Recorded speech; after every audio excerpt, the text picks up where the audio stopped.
நல்ல வாய்ப்பிற்காய் நான் தேவனை ஸ்தோத்திரிக்கிறேன்.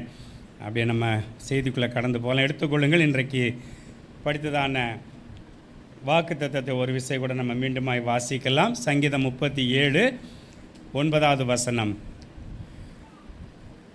பொல்லாதவர்கள் அறுப்புண்டு போவார்கள், பொல்லாதவர்கள் அறுப்புண்டு போவார்கள், கர்த்தருக்கு காத்திருக்கிறவர்களோ கர்த்தருக்கு காத்திருக்கிறவர்களோ பூமியை சுதந்தரித்துக் கொள்வார்கள், பூமியை சுதந்தரித்துக் கொள்வார்கள். எத்தனை பேர் சந்தோஷமாக இருக்கிறோம்? நம்ம பொல்லாதவர்கள் அறுப்புண்டு போவார்கள் அப்படின்னு சொல்லிட்டு நம்ம நினச்சோன்னு என்ன நினைக்கிறோம்? பொதுவாக எப்படி நினைப்போன்னா, இப்படி கையை வச்சுக்கிட்டு இவங்கெல்லாம் பொல்லாதவங்க, இவங்கெல்லாம் அறுப்புண்டு போயிடுவாங்கன்னு நம்ம நினைக்கிறோம். ஆனால் அதே கையை இப்படி திருப்புங்களேன், நாம் பொல்லாதவர்களாக இருக்கக்கூடாது. ஆமேன். நாம் பொல்லாதவர்களாக இருந்தால் நமக்கு இந்த வாக்குத்தத்தம் ஆமென்றும் ஆமேன் என்றும் அப்புறம் நிறைவேற ஆண்டவர் என்ன பண்ணுவார்? இருபுறம் கருக்குள்ள பட்டயத்தை கொண்டவர். நாம் பொல்லாதவர்களாக இந்த மாதத்தில் இருக்காதபடி, நாம் அறுப்புண்டு போகாதபடி பூமியை சுதந்திரத்துக் கொள்வதற்கு நாமளும் நம்மை தகுதிப்படுத்த வேண்டியது மிகுந்த அவசியமாய் காணப்படுகிறது. அப்போ பொல்லாதவர்கள் அறுப்புண்டு போவார்கள் அப்படின்னு சொன்னோன்னு நம்ம என்ன பண்ணக்கூடாது? நாம் பொல்லாதவர்களாக இல்லாதபடி நாம் என்ன பண்ணோம்? ஆண்டவருக்குள்ளே நிலைத்திருக்கணும், ஆண்டவருக்குள்ளே பிழைத்திருக்க முடியாது. ஆண்டவர் உங்கள் அன்பாய் கேட்டுக்கொண்டிருக்கிறார். சரி, இப்போ எல்லா வாக்கு தத்தத்தையுமே எப்பொழுதுமே பார்த்திங்கன்னா ஒரு நிபந்தனையின் அடிப்படையில் உருவானதுங்கிறதான அடிப்படையில் அந்த 7வது வசனத்திலேருந்து வாசிப்போம். எப்போ பொல்லாதவர்கள் அறுப்புண்டு போவார்கள், நம்ம எப்போ பூமியை சுதந்திரத்துக் கொள்ள முடியும் அப்படின்னு பார்த்தீங்கன்னா 7, 8 வசனத்தை நம்ம வாசிப்போம். கர்த்தரை நோக்கி அமர்ந்து அவருக்கு காத்திரு. முதலாவது கர்த்தரை நோக்கி நம்ம அமர்ந்து அவருக்கு காத்திருக்கணும். அதான் அந்த வாக்குத்தத்த வசனத்திலே சொல்லப்பட்டிருக்கிறது. கர்த்தருக்கு காத்திருக்கிறவர்களோ பூமியை சுதந்திரிப்பார்கள். அப்போ முதல் நம்மளுக்கு காத்திருக்கிற ஒரு அனுபவம் நமக்கு தேவை.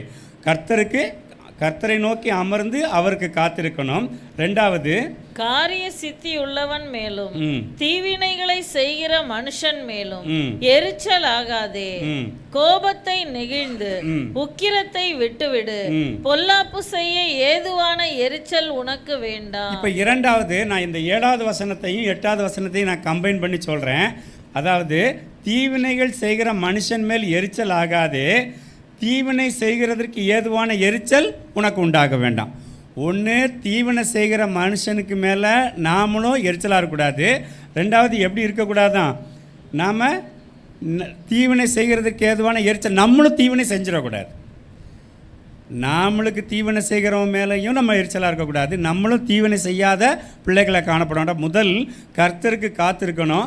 2வது தீவினை செய்கிற பிள்ளைகளாக இல்லாதபடி அல்லது எரிச்சலின் பிள்ளைகளாக இல்லாதபடி நம்ம இந்த மாதத்தில் காத்துக்கொள்ள வேண்டும். 3வது அங்கே ரொம்ப முக்கியமானது 8வது வசனத்தினுடைய ஆரம்பம் சொல்லுது, கோபத்தை நெகிழ்ந்து உக்கிரத்தை விட்டுவிடு. அப்போ கோபத்திலிருந்து நம்மளை நம்ம விடுவித்து கொண்டால், அல்ல கோபப்படுகிறத நம்ம நிறுத்தி கொண்டோமே ஆனால், அங்கே இன்னொரு வேதத்தில் இன்னொரு பதத்தில் சொல்லப்பட்டிருக்கு, கோபப்படுவதை தவிர்க்க வேண்டும். அதாவது கடுங்கோபத்தை விட்டு விடு அப்படின்னு சொல்லி இன்னொரு தமிழ் பதத்தில் போட்டிருக்குது. அப்போ கடுங்கோபம் நம்முடைய வாழ்க்கையில் வரும் பொழுது நம்ம சில ஆசீர்வாதங்களை இழந்து விடுகிறோம். அது இந்த 3 அடிப்படையில் தான் பொல்லாதவர்கள் நம்ம விட்டு அகன்று போவார்கள், நம்ம பூமியை சுதந்திரத்து கொள்ள முடியும். அப்போ இந்த மாதத்தில் நம்ம ஒரு தீர்மானம் எடுக்கணும். ஆண்டவரே, தீவினை செய்கிற பிள்ளைகளாக நான் இருக்கக்கூடாது, கோபப்படுகிற பிள்ளையாக நான் இருக்கக்கூடாது, கர்த்தருக்கு காத்திருக்கிற பிள்ளையாக நான் இருக்க வேண்டும். அப்போந்தான் பொல்லாப்பு செய்கிறவர்களும் பொல்லாப்பு என்னை விட்டு அகன்று போகுமே தவிர நான் நிலையான இந்த பூமியை அல்லது இந்த உலகத்தின் ஆசீர்வாதங்களை சுதந்திரத்து கொள்ள முடியுமே தவிர நான் எல்லாத்தையும் செஞ்சுட்டு ஆண்டவரை துன்மார்க்கர் அறுப்புண்டு போட்டோம் அல்ல எல்லாரும் இருக்கட்டும் சொன்னால் ஆண்டவர் அதை ஏற்றுக்கொள்கிறது இல்லை. அப்போ எப்படிப்பட்டதான தீவினைகளிலிருந்து இந்த மாதத்தில் ஆண்டவர் நம்மை தப்புவித்து நம்ம கண்டிப்பாக பொல்லாதவர்கள் அறுப்புண்டு போவதை காண்க போகிறோம். ஆண்டவர் நம்மை சுதந்திரிக்க பண்ண போகிறார். ஆமென். சரி, எடுத்துக்கொள்ளுங்கள். முதலாவது 1 சாமுவேலின் புத்தகம் 18வது அதிகாரம் 6வது வசனத்திலிருந்து வாசிக்கலாம். 1 சாமுவேலின் புத்தகம் 18வது அதிகாரம் 6வது வசனத்திலிருந்து நம்ம வாசிக்கலாம். 2-3 வசனங்களை வாசிக்கலாம். தாவீது பெலிஸ்தனை கொன்று திரும்பி வந்த பின்பு ஜனங்கள் திரும்ப வரும்போதும் ஸ்திரீகள் இஸ்ரவேலின் சகல பட்டணங்களிலும் இருந்து ஆடல் பாடலுடன் புறப்பட்டு மேளங்களோடும் கீத வாத்தியங்களோடும் சந்தோஷமாய் ராஜாவாகிய சவுலுக்கு எதிர்கொண்டு வந்தார்கள். அந்த ஸ்திரீகள் ஆடி பாடுகையில் சவுல் கொன்றது 1000, தாவீது கொன்றது 10,000 என்று முறை முறையாக பாடினார்கள். அந்த வார்த்தை சவுலுக்கு விசனமாய் இருந்தது. அவன் மிகுந்த எரிச்சல் அடைகிறான். கர்த்தருடைய பிள்ளைகளே, மிகுந்த எரிச்சல் அடைந்து அவன் என்ன பண்றான்னா, எனக்கு 1000 தாவீதுக்கு 10,000 சொல்லிட்டு அங்கே என்ன பண்ணுறான் பார்த்தீங்கன்னா, அடுத்து 9வது வசனத்தில், அந்நாள் முதற்கொண்டு சவுல் தாவீதை காய்மாரமாய் பார்த்தான் என்று சொல்லி அங்கே வாசிக்கிறோம். அப்படின்னா என்ன அப்படின்னு பார்த்தீங்கன்னா, ஒரு பொறாமையாய் பார்க்குறான். அதில் இன்னொரு வேதத்தில் தமிழ் அர்த்தத்தில் அப்படி தான் இருக்குது. அன்றைக்கிலேருந்து அவனுக்கு என்னது பொறாமை. எப்படி எனக்கு மட்டும் 1000 இவனுக்கு 10,000 அப்படின்னு சொல்லிட்டு பொறாமையாய் பார்த்து அங்கே என்ன நடந்திருக்கு, அங்கே என்ன சொல்கிறான், எரிச்சலாய் பார்த்தான் என்று சொல்லி பாருங்கள். மிகுந்த எரிச்சல் அடைந்து தாவீதுக்கு 10,000 சொல்லி சொல்கிறாங்க. அப்போது நம்முடைய வாழ்க்கையில் அந்த வாக்குத்தத்தத்தினுடைய வசனத்தில் அந்த முதல் பகுதியில் நம்ம வாசித்தோம் இல்லையா, என்ன வாசித்தோம்? தீவினை செய்கிற மனுஷன் மேல் எரிச்சலாக இருக்கக்கூடாது, நாம் தீவினை செய்கிற மனுஷனாக இருக்கக்கூடாதுன்னு சொல்லி பார்த்தது போல் இங்கே பார்த்தீங்கன்னா இந்த சவுல் தாவீதுக்கு எரிச்சல் மாத்திரமல்ல, தீவினை செய்கிற மனுஷனாய் மாறுகிறான். சரியா? அப்போது முதலாவது இந்த குறிப்பு, ஏன் மனிதர்கள் நமக்கு தீவினை செய்கிறாங்க அல்லது நம்ம ஏன் தீவினை செய்வர்களாக மாறிடக்கூடாது அப்படிங்கிறதுக்கு முதல் காரணம் என்ன அப்படின்னு பார்த்தீங்கன்னா, அதே 1 சாமுவேலின் புத்தகம் 14வது அதிகாரத்திற்கு நம்ம போகும் பொழுது, 1 சாமுவேல் புத்தகம் 14வது அதிகாரம் 15வது அதிகாரத்தை வாசிப்போம். 16வது வசனத்தில் 1-2 வசனத்தை வாசிக்கலாம்க்கா. 1 சாமுவேல் 16. கர்த்தர் சாமுவேலை நோக்கி, இஸ்ரவேலின் மேல் ராஜாவாய் இராதபடிக்கு நான் புறக்கணித்து தள்ளின சவுலுக்காக நீ எந்த மட்டும் துக்கித்து கொண்டிருப்பாய். பாருங்க, தீர்க்கதரிசியினுடைய வாயில அல்ல தீர்க்கதரிசிட்ட போய் ஆண்டவர் சொல்லுகிறாரு, நான் புறக்கணித்து தள்ளின சவுலுக்காக எந்த மட்டும் நீ துக்கப்பட்டு கொண்டிருப்பாயின்னு சொல்லிட்டு அவர் சொல்ல, நீ உன் கொம்பை எடுத்துட்டு தைலத்தில் நிரப்பிக்கொண்டு ஈசானுடைய மகனிடத்தில் ஈசானுடைய வீட்டுக்கு போ, அங்கே என்ன பண்ணு, ஒரு மகனை நான் தேர்ந்தெடுத்து கொண்டேன்னு சொல்லி அங்கே ஆண்டவர் வழி நடத்தி இங்கே என்ன பண்ணுவார் அப்படின்னா, இங்கே தாவீதை அபிஷேகம் பண்ணுவார். அந்த கதையெல்லாம் உங்களுக்கு நீங்கள் நிறைய கேட்டிருப்பீங்க. இப்போ ஒரு மகனை புறக்கணித்து தள்ளிட்டு இன்னொருத்தனை அபிஷேகம் பண்ணுவதற்கு யார் அனுமதிச்சார்? ஆண்டவர் தான் அனுமதிக்கிறார். அப்படி தானே? சாமுவேல் தீர்க்க தரிசிட்ட நீ சொல்லி அனுப்புனது ஆண்டவர், நீ சவுலை புறக்கணித்து தள்ளிட்டு தாவீதை தெரிந்தெடுத்துக்கொள்ளு, ஏன்னா அவன் இருதயத்துக்கு ஏற்றமாக அவனை தான் நான் தெரிந்தெடுத்திருக்கிறேன் கொண்டு சொல்லும் பொழுது, இந்த தெரிந்தெடுத்தலின் அடிப்படையில் ஒருவேளை பெலிஸ்தீன் அவனை கொண்டிருக்கலாம், எல்லாம் செஞ்சுருக்கலாம், அவங்க முறைமுறையாய் கூட பாடியிருக்கலாம்.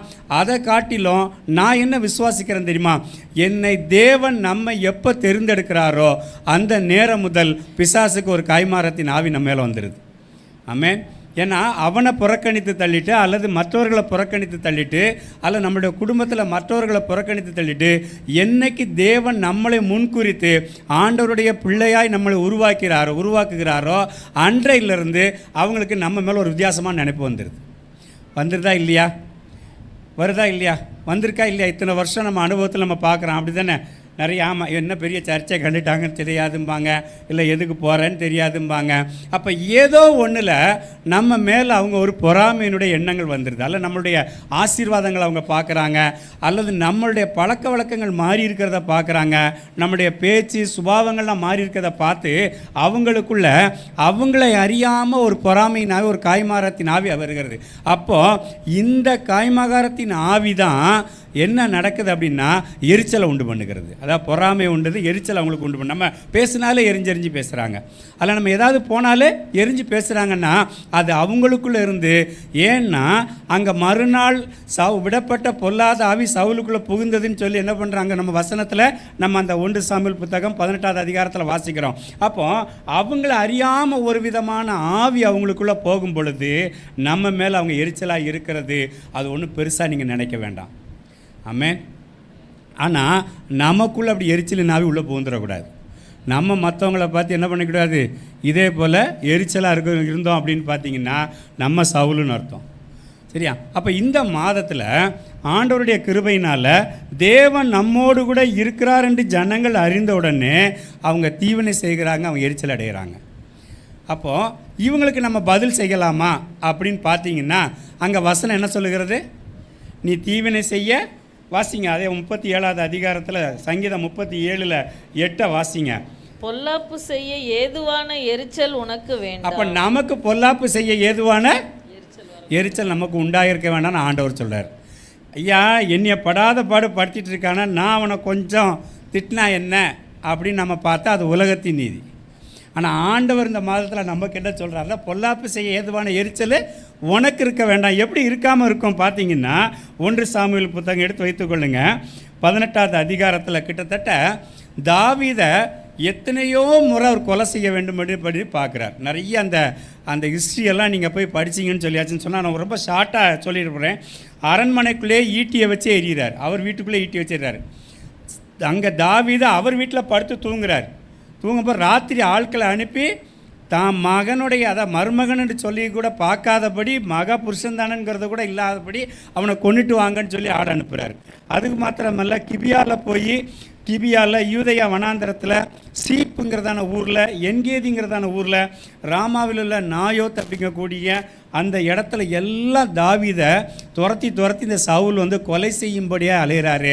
ஆனால் இப்பேற்பட்டதான தாவீதுக்கு அவர் தீவனை யார் செய்கிறா?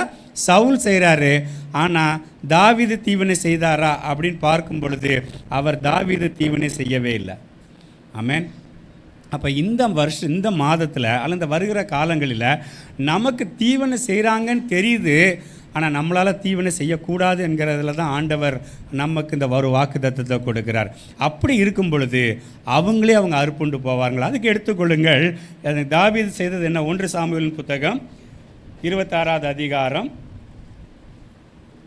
5வது வசனம் 6வது வசனத்தில் நம்ம வாசிக்கலாம். 1 சாமுவேலின் புத்தகம் 26வது அதிகாரம் 5வது 6வது வசனம். பின்பு தாவீது எழுந்து சவுல் பாளையம் இறங்கின இடத்திற்கு போய் சவுலும் நேரின் குமாரன் ஒரு இடத்துல சவுல் எல்லாம் படுத்திருக்காங்க. 7வது வசனத்துக்கு வந்துருவான். நமக்கு நேரம் இல்லாதனா 7வது வசனத்துக்கு வந்துருவான். அப்படியே தாவீதும் அபிசாயும் ராத்திரியிலே அந்த ஜனங்களுக்குள்ளே வந்தார்கள். இதோ சவுல் ரதங்கள் இருக்கிற இடத்திலே படுத்து நித்திரை பண்ணினான். அவன் தலைமாட்டில் அவனுடைய ஈட்டி நிலத்திலே குத்தி இருந்தது. அவனை சுற்றிலும் அப்னேரும் ஜனங்களும் படுத்து கொண்டிருந்தார். நல்லா கவனிங்க. இப்ப சவுல் நல்லா தூங்கிட்டு இருக்கார். யாரு? தாவீதை துரத்தி கொலை செய்ய வேண்டும் என்று சொல்லி தீவனை செய்தவர், எரிச்சலா உள்ளவர் இப்போ படுத்திருக்கிறாரு. இப்போ ஒரு வாய்ப்பு தாவீதுக்கு கிடைக்குது. சரியா? அடுத்த வசனம் வாசிங்க. அப்பொழுது அபிசாய் தாவீதை பார்த்து, இன்று தேவன் உம்முடைய சத்ருவை உம்முடைய கையில் ஒப்பு கொடுத்தார். இப்போதும் நான் அவனை ஈட்டியினால் 2 குத்தாக குத்தாமல் ஒரே குத்தாக நிலத்தில் உருவ குத்தட்டுமா என்றான். பாருங்க, ஒரு அருமையான யோசனை சொல்றாரு பாருங்க. யாரு? அபிசாய், போர் தளபதி. பக்கத்தில் அந்த 4 பேர் மாதிரி இருக்காங்க கூட. அதில் ஒருத்தர் அபிசாய். எனக்கு 4 அபிசாய் இருக்காங்க. சரியா? நல்லா அவன் கேட்குறான், 2 குத்து கூட இல்லை, ஒரே குத்தா குத்தி ரெட்டுமாங்கிறான். சரியா? ஒரே குத்தா குத்திப்போம். இப்போ தாவீது இடத்துல நம்ம இருந்தால் என்ன பண்ணியிருப்போம்? சும்மா சிரிக்காதீங்க, சொல்லுங்க, உண்மையை சொல்லுங்கள். நாடாக இருந்தால் கண்ணை காமிச்சிட்டு தூர போயிடறடி, அதுக்கு பிறகு குத்திட்டு இருப்பேன். ஏன்னா அந்த இடத்துல இருந்தால் நம்ம முன்னாடியே வச்சு குத்திட்டான், அப்புறம் நாளைக்கு ஊர் பழி சொல்லும், ஏப்பா நீ கொஞ்சம் தடுத்துருக்கலாம்ல, நம்மளுக்கு கேட்குங்கிறதுனால நம்ம ஈனப்புத்தி ஒன்று இருக்குது பாருங்கள் மண்டைக்குள்ளே, நான் கொஞ்சம் தள்ளி போயிடுறேன்டா, அதுக்கு பிறகு குத்திட்டு நான் சொல்லியிருப்பேன். ஒரு வேளை நீங்கள் என்ன சொல்லியிருப்பீங்க? நான் பார்த்துக்கிட்டு இருக்கேன் குத்திருப்பேங்கம்பீங்க. நீங்கள் என்னோட மோசமான ஆள். சிரிக்கிறீங்கள, அதனால சொல்கிறேன்.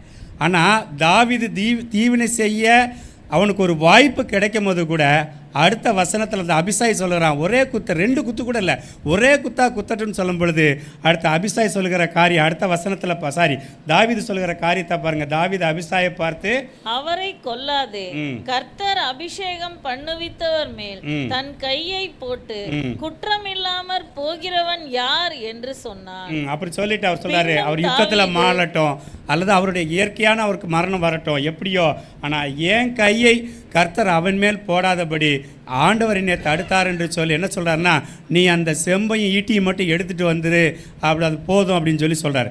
அதற்கு அப்புறம் பின்னாடி என்ன பண்ணுறாரு?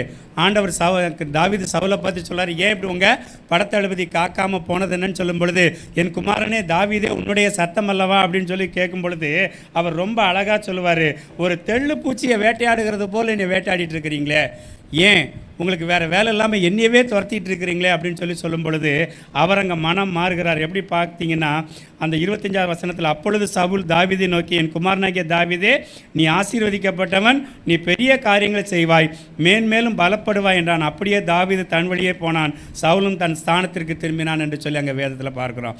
இப்போ என்ன சொல்ல வர்ற அப்படின்னா, இந்த மாதத்தில் அவர்கள் அறுப்புண்டு போவார்கள், நமக்கு விரோதமாய் உருவாக்குகிறதான எல்லா ஆயுதமும் வாய்க்காதே போகும் என்று சொல்லி சொன்னால், ஆண்டவர் நமக்கு கொடுத்துற முதல் அந்த ஒரு கட்டளை அல்ல நிபந்தனை என்ன தெரியுமா? தீவினைகள் செய்கிற மனுஷர் மேலும், அந்த தீவினை செய்கிற மனுஷன் மேல் நம்ம என்ன பண்ணக்கூடாது? தீவினைகளுக்கு எத்தனைப்படுத்தக்கூடாது. ஒருவேளை அவனுடைய பார்த்தீங்கன்னா பைத்தியக்கார வேஷம் கூட போட்டு தன்னுடைய வாயில் எச்சியெல்லாம் ஒழுக விட்டுட்டு சவுலுக்காக போய் ஒளிஞ்சி அவர் அப்படிப்பட்டதான இடங்களில் போகும் பொழுது கூட அவர் ரொம்ப என்ன பண்ணிப்பார்? வேதனைப்பட்டிருப்பார். ஏன் இவர் தேவையில்லாமல் என்னைய துரத்துறாரு, ஏன் எனக்கு தேவையில்லாமல் இப்படி என்னைய பண்ணுறாரு அப்படிலாம் சொல்லிட்டு என்ன பண்ணியிருப்பார்? அவர் போட்டிருப்பார். ஆனால் தாவீதுக்கு ஒரு வாய்ப்பு கிடைக்கிறப்போ தாவீது என்ன சொல்கிறார் தெரியுமா? வேண்டாம், கர்த்தர் அபிஷேகம் பண்ணிவிட்டவர் மேலே என் கையை போட வேண்டாம் அப்படின்னு சொல்லி சொன்னதுனால அவங்களுக்கு என்ன நடந்தது அப்படின்னு பார்த்தீங்கன்னா, அதே 1 சாமுவேல் புத்தகம் 31வது அதிகாரத்தில் 3வது வசனத்திலிருந்து நம்ம பார்ப்போமே. ஆனால் அங்கே சவுலுக்கு விரோதமாய் பெரிய யுத்தம், பெலிஸ்தர் யுத்தம் பண்ணுறாங்க. அந்த யுத்தத்தில் வாசிங்க அந்த வசனத்தை. சவுலுக்கு விரோதமாய் யுத்தம் பலத்தது, வில்வீரர் அவனை கண்டு நெருங்கினார்கள். அப்பொழுது சவுல் வில்வீரரால் மிகவும் காயப்பட்டு தன் ஆயுததாரியை நோக்கி, அந்த விருத்த சேதனம் இல்லாதவர்கள் வந்து என்னை குத்தி போட்டு என்னை அவமானப்படுத்தாதபடிக்கு நீ உன் பட்டயத்தை உருவி என்னை குத்தி போடு என்றான். பாருங்க, அங்க பெலிஸ்தர் கையில நான் மாளக்கூடாதுன்னு சொல்லி அவங்க ஆளை வச்சு இவனை குத்தி போடுன்னு சொல்லுகிறாரு. 5வது வசனத்தில் பாருங்க, சவுல் செத்து போனதை அவன் ஆயுததாரி கண்டான் என்று சொல்லி பார்க்கிறோம். இப்போ ஒருவேளை தீவினை செய்கிறவனுக்கு அவர் தாவீது என்ன பண்ணல? தீவினை செய்யலை. ஏன்னா ஒரு நாள் அவருக்கு தெரியும், ஆண்டவர் தீவினை செய்கிறதற்கு அனுமதிக்க மாட்டார், அல்லது தீவினை செய்கிற மனுஷன் மேலே நான் எரிச்சலாக இருக்கக்கூடாதுன்னு சொல்லி என்ன பண்ணார்? தாவீது ஒரு முடிவெடுத்தபடினால ஒரு காலம் வந்தது, அங்கே தாவீது அங்கே அரசனாக மாறுகிறார், சமஸ்த இஸ்ரவேலுக்கும் அரசனாக மாறுகிறார். சவுலை அங்கே பெலிஸ்தருடைய யுத்தத்தில் அங்கே என்ன பண்ணுறார்? நாண்டு கொண்டு நின்று, அதாவது தன்னுடைய ஈட்டியவே குத்தி அவரே மடிகிறத நம்ம பார்க்குறோம். அப்போ இந்த மாதத்துடைய வாக்கு தத்தத்தின் அடிப்படையில் ஆண்டவர் நமக்கு என்ன சொல்கிறார்? பொல்லாப்பானவன் அல்லது பொல்லாங்கு செய்கிறவர்கள் அறுப்புண்டு போவார்கள். அதற்கு நம்ம செய்ய வேண்டிய காரியம் என்ன தெரியுமா? தீவினை செய்யக்கூடிய எரிச்சல் நம்ம இடத்துல இருக்கக்கூடாது. தீவினை செய்கிற மனுஷர் மேலே நம்ம எரிச்சலாக இருக்கக்கூடாது. இது கொஞ்சம் கஷ்டம்தான். சரி, ஆண்டவர் நம்ம கொஞ்சம் கஷ்டமான விஷயத்தை தான் சொல்லிக் கொடுப்பார். கொஞ்சம் கடைப்பிடிக்கிறது கொஞ்சம் இல்லை, ரொம்பவே கஷ்டம். நமக்கு ஒருத்தன் தீங்கு செஞ்சுக்கிட்டே இருக்கான்னு வச்சுக்கோங்களேன், நம்ம ஒன்றுமே செய்யாமல் இருக்கிறோம் அப்படின்னா அது நம்மளால் பேசக்கூட கூடாதுன்னு அது எப்படி இருக்கும்? நம்மளால் இருக்கவே முடியாது. ஆனால் இந்த மாதத்தில் ஆண்டவர் அதை தான் எதிர்பார்க்கிறாருன்னு நினைக்கிறேன். தீவினை செய்கிறவர் மேலே நீ எரிச்சலாக இருக்காத.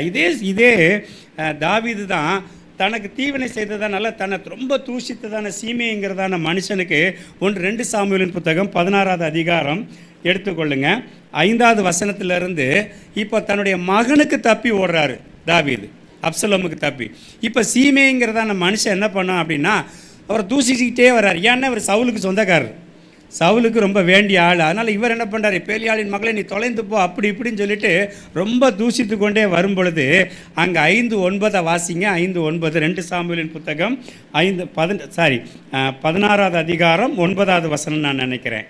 அப்பொழுது செருயாவின் குமாரன் அபிசாய் ராஜாவை நோக்கி, அந்த செத்த நாய் ராஜாவாகிய என் ஆண்டவனை தூஷிப்பானே, நான் போய் அவன் தலையை வாங்கி போடட்டுமே என்றான். ஒருத்தன் கேட்டான், அங்கே 2 குத்து இல்லை ஒரே குத்துன்னா. அடுத்தவன் என்ன சொல்கிறான்? இந்த செத்த நாயரை ஒரே குத்தாக்கு வெட்டி போட்டுருப்ப தலையை வெட்டிடட்டுமா ஆண்டவரே. நான் ஏற்கனவே ஜோக்கா சொல்வேன், தலையை வெட்டுறதுல எக்ஸ்பர்ட் யார்? தலையை வெட்டுறதுல எக்ஸ்பர்ட் யார்? தாவீது. ஏன்னா பெலிஸ்தனுடைய தலை என்ன பண்ணுறாரு? கோலியாத்தினுடைய தலை என்ன பண்ணார்?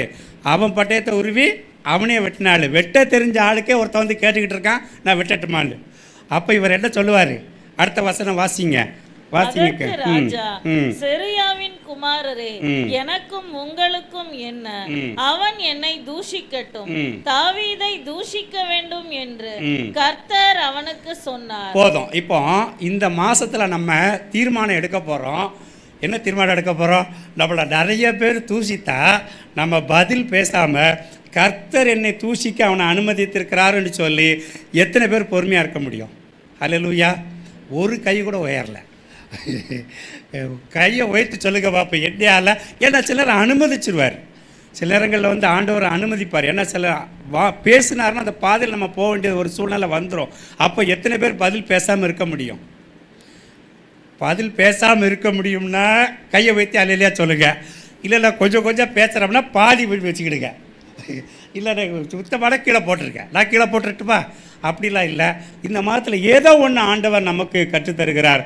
பதில் பேச வேண்டாம். தீவினை செய்கிற மனுஷன் மேலே எரிச்சலாக இருக்கிறது மாத்திரமல்ல, தீவினை செய்கிற மனுஷரிடத்துல நாம் பதில் பேசாமல் இருக்கும் பொழுது அதே சீமைக்கு நடந்த காரியம் என்ன தெரியுமா? எப்படி சவுல வந்து தாவீதை வந்து ஒன்றும் செய்யாத போது அவனுடைய ஈட்டியினாலே செத்தது போல, அங்கே துன்மார்க்கர் அறுப்புண்டு போனது போல, அங்கே சீமைக்கு நடந்தது என்ன தெரியுமா?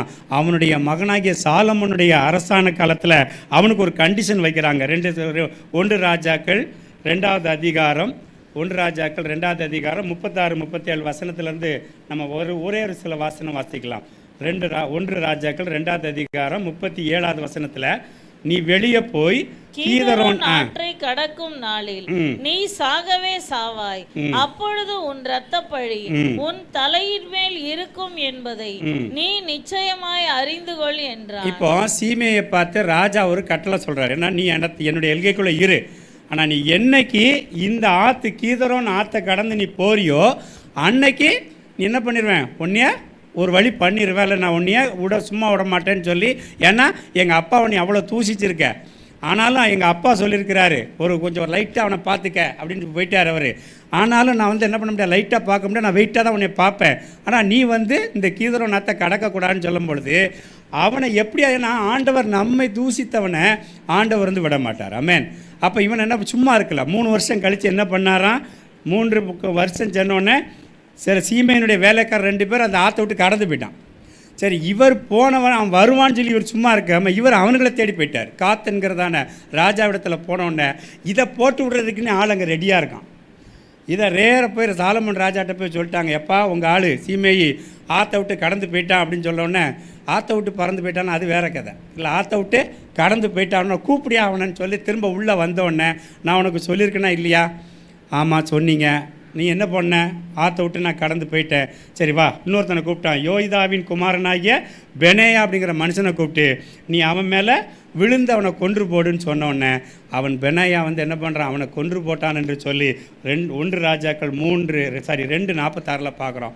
அப்போது துன்மார்க்கர் அறுப்புண்டு போகிறத ஒருவேளை அன்றைக்கு சீமையை துதிச்சிட்டு இருக்கும் பொழுது நான் சொன்னது போல் லேசாக அந்த அபிஷேகத்தை அல்லது அந்த போர் தளபதிட்ட இவன் அமைதியாக இருந்திருந்தாலே அவன் தலையை வாங்கியிருப்பான்.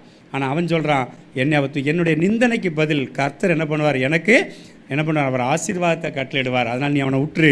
அவன் எவ்வளோ தூசிக்கிறதுக்கு ஆண்டவர் அனுமதிச்சிருக்கிறார். ஆனால் ஒன்று தெரியும், கர்த்தர் என்னை நினைத்திருக்கிறார். ஆமென். கர்த்தர் என்னை ஆசீர்வதிப்பார் என்று சொல்லி அவன் அந்த நிந்தனைகளிலையும் அந்த தீவினையான செயல்களிலும் அவன் பதிலுக்கு தீவினை செய்யாதபடியினாலே அங்கின்றைக்கு பார்த்தீங்கன்னா சமஸ்த இஸ்ரவேலுக்கும் தாவீது ராஜாவாய் மாறினதுமல்ல, அவனுடைய குமாரனுடைய காலத்தில் அவனுடைய ராஜ்யபாரம் சிறப்பட்டது. அவனுடைய குமாரனுடைய காலத்தில் கூட ஆண்டவர் நம்மளை தூசித்தவனை பழி வாங்குவதற்கு அவர் போதுமானவராக இருந்தார். ஏன்னா ஆண்டவர் நம்மோடு கூட பண்ணியிருக்கிறதான உடன்படிக்கை. அப்போ நீங்கள் நினைக்கலாம், ஒருவேளை என்னுடைய காலத்திற்கு பிறகு என்னுடைய பிள்ளைகள் காலத்தில் நீங்கள் ஒன்றே உறுதியாக பற்றி கொள்ளுங்க, என் காலத்தில் நான் தீவினை செய்ய எத்தனிக்க மாட்டேன் என்று சொல்லி நீங்கள் தீர்மானிக்கும் பொழுது தலைமுறையை ஆண்டவர் நம்முடைய சந்ததிகளை பாதுகாக்கிறதற்கு அவர் போதுமானவராக இருக்கிறார். அப்போ இன்றைக்கு நம்ம முதல் குறிப்பினுடைய அடிப்படையில் நம்ம தீர்மானம் எடுக்கணும் அப்படின்னு பார்த்தீங்கன்னா, நான் தீவினை செய்கிற மனுஷன் மேல் நான் எரிச்சலாகவும் இருக்க மாட்டேன், பொல்லாப்பு செய்ய ஏதுவான எரிச்சல் எனக்கு உண்டாயிருக்கக்கூடாது ஆண்டவரை. அப்படி நான் செய்யும் பொழுது பொல்லாதவர்கள் அறுப்புண்டு போவதை என் கண்கள் காணும் இந்த மாதத்தில் அப்படின்னு சொல்லி நம்ம ஒரு உறுதியான தீர்மானம் எடுப்போம். ஆண்டவர் நிச்சயம் பொல்லாதவர்கள் அறுப்புண்டு போக செய்வார். அப்போ எப்பொழுதுமே நிபந்தனையின் அடிப்படையில் ஆசீர்வாதங்கள் இருக்கிறபடினாலே முதல் நம்ம இன்றைக்கு எடுக்கிற தீர்மானம் என்ன? நான் தீவினை செய்ய மாட்டேன் ஆண்டவரை. ஆமென். தீவினை செய்கிறதற்குண்டான எரிச்சல் என் மேலே பட்டாலும் கூட அவங்களுக்கு நான் மறுமொழி சொல்லாமல் நான் அமைதியாக இருக்கும் பொழுது என் தேவன் அற்புதத்தின் தேவன் நிச்சயமாக அற்புண்டு போகிறத நம்ம காணப்போகிறோம். ஆமென். ஒருவேளை நம்ம சைடில் நியாயங்கள் இருக்கலாம், நான் சொல்கிறதுக்கு வாய்ப்பு இருக்கலாம். ஏன்னா அவன் தாவீது ராஜாவை தூசிக்கிறதுக்கு அனுமதிக்கிறா. இன்னும் சொல்லப்போனால் கற்களை எரிந்து கொண்டே வந்தானா. ஒரு என்னதான் நீங்கள் பதவியிலேருந்து கீழே இறங்கினாலும் அதுக்காக கரில் எரிஞ்சு அவன் தொண்டர்கள் சும்மாவாக இருப்பான். இன்றைக்கி அரசியலே எடுத்துக்கிடுவோமே, ஒரு ஆளுக்கு ஒரு சிஎம்மாக இருந்தவர் இப்போ வேல்யூ இல்லை, அவர் ரோட்டில் நடந்து வர்றாரு, எவனோ ஒருத்தர் கல் எரிஞ்சால் கூட வர அவருக்கு சப்போர்ட்டெல்லாம் சும்மா இருப்பாங்களா? அதே போல் தான். ஆனால் அவருக்கு தாவீது என்ன பண்ணார், நீ சும்மா இருங்கப்பா, கர்த்தர் என் நிந்தையை பார்த்து நிச்சயம் எனக்கு ஆசீர்வாதத்தை தருவார்னு சொல்லி வெயிட் பண்ணார். என் தேவன் அதே சீமையை அறுப்புண்டு போகிறத ஆண்டவர் எப்படி செய்தாரோ அதே போல் நீங்களும் நானும் நம்முடைய வாழ்க்கையில் இன்றைக்கு ஒரு தீர்மானம் எடுப்போம். ஆண்டவரை, தீவினை செய்கிற மனுஷர் மேலே நாங்கள் எரிச்சலாக இருக்கக்கூடாதுப்பா. இது கஷ்டம்தான், சரியா? கடைப்பிடிப்போம், ஆசீர்வாதத்தை பெறுவோம். தீவனையே செஞ்சிகிட்டு இருக்காங்களா ஆண்டவரை, காலையில் ராத்திரிலேருந்து அதாவது சும்மா இருந்தால் கூட பரவாயில்ல, கமந்துட்டு போனால் கூட நம்மளும் பேசாமல் போயிடலாம். நம்ம போகும்போது வரும்போதெல்லாம் ஜாட மாடையாக பேசிக்கிட்டு இருந்தால் கூட வச்சுக்கோங்களேன், நமக்கு இன்னும் ஏறும் ப்ரெஷர். அப்போ அதிலெல்லாம் நம்ம சும்மா இருக்க முடியாது. ஆனாலும் கூட சும்மா இருங்கள் தான் ஆண்டவர் இந்த மாதத்தில் சொல்கிறாரு. கர்த்தர் அற்புதத்தை செய்கிற தேவனாக இருக்கிறார். சரி, ரெண்டாவது ஆசீர்வாதங்களுக்கு காரணம் 37வது வசனத்தில் 37வது அதிகாரம் 8வது வசனத்தினுடைய முதல் பகுதி நம்ம வாசிப்போம். பொல்லாதவர்கள் அறுப்புண்டு போவார்கள், கர்த்தருக்கு காத்திருக்கிறோ பூமி சுதந்திரத்துக் கொள்வார்கள்ல. ரெண்டாவது நம்ம என்ன செய்யணும் அப்படின்னு பார்த்தீங்கன்னா, வாசிங்கக்கா, ரெண்டாவது 37ல் 8வது வசனத்தில் முதல் பகுதி. கோபத்தை நெகிழ்ந்து உக்கிரத்தை விட்டுவிடு. போதும். ரெண்டாவது நம்ம என்ன பண்ணணுமா? கோபத்தை இதெல்லாம் விட்டு விடவே முடியாது. உக்கிரகத்தை விட்டு விடுனா ரொம்ப கோபத்தை நீ என்ன பண்ணுறணும், கோபத்தை விட்டு விடணும். உக்கிரகன்னா ரொம்ப ரொம்ப அதிகப்படியான கோபத்தை நம்ம விட்டு விடணும் அப்படின்னு சொல்லி சொல்கிறோம். கோபப்பட்ட பிறகு நமக்கு சமாதானம் போயிடுது. ஒருவேளை நம்முடைய சைடில் கோபம் நியாயமான கோபங்களாக கூட இருக்கலாம், ஆனால் கோபப்பட்ட பிறகு நம்ம சமாதானத்தை இழந்து அப்புறம் அவங்க முகத்தை பார்க்க முடியாமல் இல்லை நமக்கும் கஷ்டமாக இருக்கிறது பார்த்திங்கன்னா, அது ஆவிக்குரிய வாழ்க்கையில் ஒரு ஆரோக்கியமானதாக இல்லை. அப்படி தானே? அப்போ கோபத்தை விட்டால் மட்டும்தான் நம்மளை ஆண்டவர் என்ன பண்ண முடியாது, பூமியை சுதந்திரித்து கொள்வதற்கு என்ன பண்ணுவார், பலனை தருவார். ஆனால் இந்த நாளிலும் கூட ஆண்டவர் ஒரு ஆவிக்குரிய ஆரோக்கியமான ஒரு நம்மளுடைய வழி நடத்தும்படியாக நம்மளை எத்தனிக்கிறபடினால என்ன பண்ணோம் கோபம் அப்படின்னு பார்த்தீங்கன்னா, யாக்கோபுக்கு யாக்கோபு எழுதின நிருபம் 1வது அதிகாரம் 20வது வசனத்தில் நம்ம வாசிக்கலாம். யாக்கோபின் நிருபம் 1வது அதிகாரம் 20வது வசனம். மனுஷருடைய கோபம் தேவனுடைய நீதியை நடப்பிக்க மாட்டாதே. நம்ம ஏன் ஆண்டவர் நம்மளை கோபப்படக்கூடாது அப்படின்னு சொல்லி சொல்றாரு அப்படின்னு பார்த்தீங்கன்னா, அங்கே தேவனுடைய நீதி நம்மளிடத்துல நடக்க முடியாமல் ஆயிரும். நம்ம கோவப்படலாம், நியாயமான வழியில் கோவப்படலாம், ஆனால் அங்கே நீதின்னு ஒன்று இருக்கும் பாருங்கள், அந்த நீதி நம் மூலமாக நடக்க விடாமல் பிசாசு பண்ணிடுவான். அதுக்கு தான் ஆண்டவர் இந்த மாதத்தில் நம்ம சொல்லுகிறாரு, கோபப்படுகிறதுக்கு மனுஷனுடைய கோபம் தேவ நீதியை நடப்பிக்க மாட்டாது என்று சொல்லுகிறார். இதற்கு நம்ம ஒரு உதாரணத்தை எடுத்துக்கொள்ளுங்கள். யோனாவின் புத்தகம் 4வது அதிகாரம் 1வது வசனத்தை நம்ம வாசிக்கலாம். யோனாவின் புத்தகம் 4வது அதிகாரம் 1வது வசனம். யோனா 4:1. யோனாவுக்கு இது மிகவும் விசனமாய் இருந்தது, அவன் கடும் கோபம் அவர் கடும் கோபம் கொள்றாராம். யாரு? யோனா. சரியா? ஏன் கடும் கோபம் கொள்றாரு? வாசிங்க. கர்த்தரை நோக்கி விண்ணப்பம் பண்ணி, ஆ கர்த்தாவே, நான் என் தேசத்தில் இருக்கும் போதே நான் இதை சொல்லவில்லையா? இது நிமித்தமே நான் முன்னமே தர்ஷீஷுக்கு ஓடி போனேன். நீர் இரக்கமும் மன உருக்கமும் நீடிய சாந்தமும் மிகுந்த கிருபையும் உள்ளவரும், தீங்குக்கு மனஸ்தாபப்படும் எல்லாத்தையும் அவர் சொல்றாரு. கவனிங்க. இப்போ யோனாவுக்கு என்ன வந்துதான்? கடும் கோபம் வந்தது அப்படின்னு சொல்லி போட்டிருக்காரு. ஏன்? நான் இதுக்கு முன்னாடியே சொல்லலையா உங்களுக்கு, நீங்கள் மன்னிக்கிற தேவன் தானே, நீங்களாம் போய் அழிக்க மாட்டீங்க அப்படின்னு சொல்லிட்டு அவர் பயங்கரமாக கடும் கோபம் கொள்கிறாரு. முறைப்படி கடும் கோபம் கொள்ளக்கூடிய ஆள் யார்? முறைப்படி கடும் கோபம் யார் படணும்? ஆண்டவர் தான் படணும். ஏன்? யோனா இங்கவா, என்ன ஆண்டவரே அப்படின்னு போய் நின்னான்னு வைங்க. எங்கே போக சொன்னேன் நான்? நீங்கள் நினிவேக்கு போக சொன்னீங்க. எங்கே போனேன்? தர்சீசுக்கு போனேன். சரி, உடனே அதுக்கப்புறம் நான் என்ன பண்ணேன்? ஏதோ அந்த ஜனங்களுக்காக ஒன்றிய மீன் வயிற்றுக்குள்ளே கொண்டு வந்து திரும்ப கொண்டு கரையில் கக்கி போட்டிருக்கு. அங்கே மீன் வயிற்றுக்குள்ளே உனக்கு நான் டியூஷன் சென்டர் வச்சுருந்தேன், அப்பவும் உனக்கு புத்தி வரல. அங்கே பாடம் எடுத்தேன். அப்புறம் ஆனால் பாடம் எடுத்ததில் 2-3 வசனம் கொஞ்சம் டயலாக் பேசினேன். இப்பொழுது எனக்குள்ளே வந்தது அது இதுன்னு சொல்லி. ஆனாலும் கடைசி நாட்களில் இப்படிலாம் நீ எல்லாம் டயலாக்லாம் பேசினேன். சரி பரவாயில்ல, திருந்திட்டவளுக்கு நான் சொல்லி இப்போ கொண்டு விட்டா உனக்கு கடுங்கோபம் வருதாக்கும் அப்படின்னு சொல்லி ஆண்டவர் தான் கேள்வி கேட்கணுமே தவிர, ஆண்டவர்களை பார்த்து இவருக்கு கடுங்கோபம் வந்து தான். நம்ம நிறைய நேரங்களில் ஆண்டவரை பார்த்து இதே மாதிரி, ஆண்டவர் நமக்கு கண் இல்லையா, காது இல்லையா, நாங்கள் படுற கஷ்டம், நாங்கள் படுற வேதனை உங்களுக்கு தெரியலையா அப்படின்னு சொல்லிட்டு ஆண்டவரை பார்த்து தான் கடுங்கோபம் பட்டுக்கிட்டு இருக்கோமே தவிர, ஆண்டவர் சொன்னதெல்லாம் செஞ்சுருக்கோமான்னு பார்த்தா இது வரைக்கும் இல்லை. ஏன்னா யோனா அப்படி தான் செய்யலை. போச்சொன்ன இடத்துக்கு பல பர்பஸாகவே தரிசிச்சு போகிறார். அதனால தான் அவர் அது திரும்ப அவர் அதே ஸ்டேட்மெண்ட் சொல்ல இருப்பாங்க, இதுக்கு எனக்கு முன்னமே தெரிஞ்சு தான் நாங்கள் போனேன். அப்போ ஆண்டவர் சொல்கிறத செய்யாமல் முன்னமே போனேன் பின்னமே போனேன்னு நம்ம சொல்லவே முடியாது. நான் கூட யோசித்து பார்த்தேன், ஏன் ஆண்டவரே யோனா இல்லைன்னா வேறு உனக்கு கோனாக்குன்னா இவனு இல்லையா ஆண்டவரே அப்படின்னு பார்த்தா, ஆண்டவர் வந்து நம்ம கொண்டு தான் ஒரு திட்டத்தை நிறைவேற்றணும்னு சொல்லிட்டாருன்னா அதில் அவர் மனம் மாறுகிற என்னது மனிதன் அல்லவே அல்ல. இப்போ நான் வந்து யோனா மாதிரி இப்போ இந்த அவிட்ட ஒரு வேலையை கொடுத்துருந்தான்னு வைங்க, இவன் தரிசி ஓடி போய் போர் ஊர்களெலாம் சுற்றிட்டு வந்திருந்தான்னு வைங்க, அடுத்து மோசத்தை கூப்பிட்டியாப்பா அவன் சரிப்பட்டு வர மாட்டான் நீ போன்னு இருப்பேன். சரியா, அவன் ஒழுங்கு சரியில்லை அப்படின்னு இருப்பான். ஆனால் அதே இது ஆண்டவர் என்ன பண்ணல, அப்படியெல்லாம் நம்மளை செலக்ட் பண்ணியிருந்தாருன்னா இன்றைக்கி நான் பிரசங்கம் பண்ணியிருக்க முடியாது, நீங்கள் கேட்டிருக்க முடியாது. அப்படித்தானே? ஏன்னா நம்மளை தான் பிடிச்சி எத்தனை முறை நான் தான் பல முறை உங்களுக்கு இந்த சந்தோஷமாக சிரிப்பாக சொல்லியிருக்கிறேன். அண்ணன் எத்தனை முறை கூப்பிடுவார், அந்த கிளாஸுக்கு வா இந்த கிளாஸுக்கு வாடு. ஐயா ஒரு கிளாஸுக்கு வேண்டாயா, நம்மளை ஆளை விடுங்கப்பா. இவர் மேலேருந்து கீழே வந்தாலே எனக்கு வயிற்றை கலக்கிட்டு வேற வழியாக போயிடுவேன். அவர் எதுக்காவது அதுக்கு வா இதுக்கு வாடிட்டு இருக்கிறாரு. ஆனாலும் இன்றைக்கி வந்து உங்கள் முன்னால் பேச வைக்கிறதுக்கு ஆண்டவர் பிடிச்ச பிடியிலேருந்து மாறவே இல்லை. ஆமேன். அதனால தான் அழகாக இருக்கும். வழி மாறி ஓடி ஒரு ஓடத்திலே கொஞ்சம் இளைப்பார நினைத்தேன் அடி தளத்தினிலே. ஆமேன். வழி மாறி ஓடி ஒரு ஓடத்திலே. ஆமேன் ஆண்டவரே. கொஞ்சம் இளைப்பார். நம்ம எத்தனை வழி மாறினாலும் ஆண்டவருடைய சித்தம் நம்முடைய வாழ்க்கையில் நிறைவேறும். கொடுத்து என்னை எடுத்து மீன் வயிற்றினிலும் தனியிடம் கொடுத்து அழியாது காத்தவரை பாடிடுவேன், வழி விலகாது மீட்டவரை துதித்திடுவேன். நான் நடந்து வந்த பாதையில் எல்லாம் என்னை சுமந்து வந்த நேசரேசுவே. நான் நடந்து வந்த பாதையில் எல்லாம் என்னை சுமந்து வந்த நேசரேசுவே. கடந்த கால பாவங்கள் எல்லாம் கொடும் குருசல் சுமந்து தீர்த்த நேசரே. கடந்த கால பாவங்கள் எல்லாம் கொடும் குருசல் சுமந்து தீர்த்த நேசரே.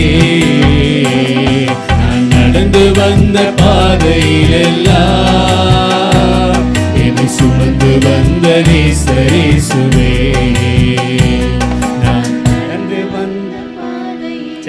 நம்ம பாடின நேரம் போயிடும். சரியா, வழி மாறி ஓடி ஒரு ஓடத்திலே கொஞ்சம் இளைப்பார நினைத்து நடி. நம்ம எத்தனையோ முறை வழி மாறி இருக்கோம். ஆனால் நம்ம கொண்டு தான் ஆண்டவர் செய்ய வேண்டும் என்று நினைச்சாலும் நம்ம எத்தனை கோவப்பட்டாலும் ஆண்டவர் நம்மளை விட்டு விட மாட்டார். ஆமாம், நம்ம ஆண்டவர் மேலே எத்தனை கோவப்பட்டாலும் அவர் அந்த கோபத்திற்கு ஒரு சரியான ஒரு பதிலை தான் சொல்லுவாரே தவிர, சரி கோவப்பட்டு சரி போனால் போகுது போ அடுத்தவனை கூப்பிட்டுலாம் சொல்லவே மாட்டார். நம்மளை மரண பரியந்தம் நம்முடைய சித்தம் அவருடைய திட்டம் நம்முடைய கையில் இருக்க பட்சத்தில் நம்மை கொண்டு தான் ஆண்டவர் செய்வார். சரியா, இப்போ இவ்வளவு கோபம் நடக்கிறவருக்கு ஆண்டவர் வந்து என்ன பண்ணுறாரு, ஒரு பாடத்தை கற்பிக்க வேணும்னு சொல்லிட்டு அவரும் சும்மா இல்லை பாருங்கள். 5வது வசனத்தில் யோனா நகரத்திலிருந்து புறப்பட்டு நகரத்திற்கு கிழக்கே போய் அங்கே தனக்கு ஒரு குடிசையை போட்டு நகரத்திற்கு சம்பவிக்க போகிறதை தான் பார்க்க மட்டும் அதன் கீழ் நிழலில் உட்கார்ந்துருந்தான் என்று சொல்லி பார்க்குறோம். இப்போ யோனாவுக்கு என்ன எண்ணம் அப்படின்னா, நீங்கள் என்னை கூப்பிட்டது எதுக்கு? நினிவேல போய் பிரசங்கம் பண்ண சொன்னீங்க. எதுக்கு பிரசங்கம் பண்ண சொன்னீங்க? இன்னும் 40 நாளில் கவிழ்க்கப்பட்டு போகும், அதான் இந்த நகரத்தை நான் அழிக்க போகிறேன் அப்படி தானே சொன்னீங்க. இப்போ போய் மனம் மாறிவிட்டு இப்போ நான் கவிழ்க்க மாட்டேன்னா இப்போவும் அவருக்கு நம்பிக்கை என்ன தெரியுமா, நான் குடிசையை போட்டு உட்காந்து பார்த்துக்கிட்டு இருப்பேன், நீங்கள் அழிக்கணும். சரியா, அதனால தான் சொல்கிறேன், கோபம் தேவனுடைய நீதியை நடப்பிக்க மாட்டாது. நம்ம மூலமாக ஆண்டவர் அப்போ நமக்குள்ளே என்ன தெரியுமா இருக்கும், நம்ம படுற கோபத்தில் அவங்க அழிஞ்சு போயிடணும் ஆண்டவரே. அப்படி தான் நம்ம நிறைய நேரம் நினைக்கிறோம். நமக்கு வர்ற கோபத்தில் ஏன் தான் இவன் இப்படி பாடுபடுத்துகிறானோ நம்மளை, இவன் செத்து தொலைஞ்சா நல்லா இருக்கான் ஆண்டவரேன்னா அவன் அப்போ தான் பலசாலியாக மாறிக்கிட்டே இருப்பான். கூட 2 மட்டன் பிரியாணி சிக்கன்லாம் சாப்பிட்டு இன்னும் போட்டு அவளை 2 அடி அடிப்பான். அப்போ நமக்கு ஆண்டவரே இதுதான் உங்கள் திட்டமா, அல்லது ஆண்டவரே இது என்ன தேவ நீதியா அப்படின்னு நம்ம நினச்சோம்னா அது நமக்கு ஒன்றும் புரியாத புதிராக இருக்குது. அப்படி தானே நம்மளுடைய வாழ்க்கையில் சில நேரங்கள் அதை புரியவே முடியல. ஆண்டவரை தேவ நீதியை நடப்பிக்கணும் தான், அதுக்காக நாங்கள் கோவப்படாமல் இருக்கணுமா? கடுங்கோபத்தில் எத்தனையோ பேர் கடுங்கோவப்படுறாங்க. ஆனால் தேவ நீதி இங்கே என்னன்னா, தேவ நீதி என்ன தெரியுமா, ஆண்டவர் ரட்சிக்கப்பட வேண்டும் என்று சொல்லி அவர் தீர்மானம் பண்ணின பிள்ளைகளை நாம் கடுங்கோபத்தினால் அழிக்க முடியாது. ஆனால் பொறுமையுடன் காத்திருக்க தான் வேணும். ஆமேன். நம்ம சில நினைப்போம், ஆண்டவரே இவங்கெல்லாம் இருக்கிறத காட்டிலும் போயிட்டா நல்லது ஆண்டவரே நினைப்போம். ஆனால் ஏன் தெரியுமா, தேவ நீதி அதில் என்ன தெரியுமா இருக்குது, அவனையும் நான் ஒரு நாள் ரட்சிப்பேன், அவளையும் நான் ஒரு நாள் ரட்சிக்க போகிறேன்னு சொல்லி அந்த தேவ நீதியினுடைய அடிப்படையில் தான் நம்ம பார்க்கணுமே தவிர நாம் கோபப்படுறதுனால ஆண்டோடைய நீதியை மாற்றிட மாட்டார். ஏன்னா இவர் அங்கே போய் குடிசையை போட்டு உட்கார்ந்து அவர் அதே தான் பார்த்துட்ருக்காரு. நீங்கள் தானே சொன்னீங்க அழிக்க போகிறேன்னு சொல்லி. இப்போ மனம் மாறிட்டாங்களாப்பா. ராஜா சொல்லிட்டான், எல்லாரும் ரெட்டு உடுத்துங்க, எல்லாரும் சாம்பலில் உட்காருங்க. ஒருவேளை ஆண்டவர் மனம் மாறுவார்னா எல்லாரும் க்ளீன் ஆகிட்டாங்க. அதுலேயும் அந்த ஒரு வசனம் ரொம்ப அருமையாக இருக்கும், அவர்களுடைய கிரியைகளை கண்டு ஆண்டவர் மனம் மாறிட்டார். வாயில் அவ்வளோ பேரும் சொல்லலை. நம்மளை மாதிரி ஆள் கிடையாது. ஆண்டவரே நான் இப்போ பரிசுத்தமாயிட்டேன் அப்படிலாம் கிடையாது. அவர் கிரியைகளை பார்த்துருக்கிறார். அப்போ அவர் எத்தனை நாள் வெயிட் பண்ணி பார்த்தாரோ தெரியல. அவங்க கிரியைகளினால் நான் இப்போ பார்த்ததுனால நான் மனம் மாறிட்டேன். அப்போ நம்மளுடைய வாழ்க்கையில் நம்மளுடைய கிரியைகளினால தான் மற்றவங்களுடைய மனம் மாறுகிறது மாத்திரமல்ல, ஆண்டவர் மனம் மாறுவார். இந்த மாத வாக்குத்தத்தம் ரொம்ப ரொம்ப டஃப்பாக இருக்குது. அப்படி தானே, கோவப்படக்கூடாது, நம்ம கிரியினால படம் பாடுறோம் அப்படின்னா எப்படி தான் முடியும்? அண்ணன் முதல்ல சொல்லிட்டாங்க, எருவபாடு மாதிரி இருந்துட வேண்டியதான். சரியா, பேசாமல் எருவபாடு மாதிரி இருந்துக்கிட்டு தலையை ஆட்டிட்டு பேசாமல் அப்படியே தெருவோரமாக அப்படியே போயிட்டு இப்படி பேப்பர்லாம் தின்னுட்டு அலையிற மாதிரி நம்ம வீட்டுக்கு வந்து சாப்பிடுங்க, எருவமாடு மாதிரி இருங்க, ஆண்டவர் பார்த்துக்குவார். வேறு என்ன பண்ணுறது? கோபத்தை நெகிழ்ந்து விடு, உக்கிர கோபத்தை விட்டு விடு அப்படின்னா ஏன் கோபத்தை விடணும்? ஏன் தேவ நீதி இருக்கணும். சரியா, இப்போவும் அவர் உடனே என்ன பண்ணுறாரு, வா கீழே வந்து உட்காந்துருக்க அவர் ஆமணக்க வளர விட்டுட்டார். அது வேகமாக வளர்ந்து போச்சு. அவர் ரொம்ப சந்தோஷம். சரிப்பா, கொஞ்சம் நமக்கு ஒரு நிம்மதியாகி போச்சு. திரும்ப அதை ஒரு பூச்சியை கொண்டு அறிக்கை விடுறாரு. வெயில் பட்டோன்னா அவனுக்கு இன்னும் சொல்லார், எரிச்சலாக இருப்பது நல்லதோ திரும்பவும் கோபமாக இருப்பது நல்லதோ அப்படின்னு கேட்டால் அவன் அடுத்து என்ன தெரியுமா, மரண பரியந்த எரிச்சலாக இருப்பது நல்லது. நான் சாகிற வரைக்கும் எரிச்சல் தான் ஆண்டவர் உன் மேலே, நான் கோவம் தான் ஆண்டவரேடா. ஆண்டவர் சொல்கிறாரு, நீ வலது கைக்கு இடது கைக்கு வித்தியாசம் தெரியாத ஒரு இவ்வளவு ஆள் இருக்கும்போது நீ உன் கோபத்தை பார்த்தாப்பா நான் மனம் மாறிடுவேன். அப்போ நீயே உனக்கே இவ்வளோ இது இருக்கும்போது அந்த அப்பாவி ஜனங்களை நீ அழிக்க சொல்கிறியே, நான் அழிக்க மாட்டேன்னு சொல்லி ஆண்டவர் என்ன பண்ணுறார், அவனுக்கு ஒரு பாடத்தை கற்பிக்கிறார். அப்போ இதில் இருந்து நாம் என்ன தெரியுமா அந்த மாதத்தில் நம்ம தெரிந்து கொள்ளணும், என்னுடைய கோபம் தேவ நீதியை நடப்பிக்க மாட்டாதபடி அதற்கு தடையாக இருக்கக்கூடாது. ஆமென், ஹல்லேலூயா.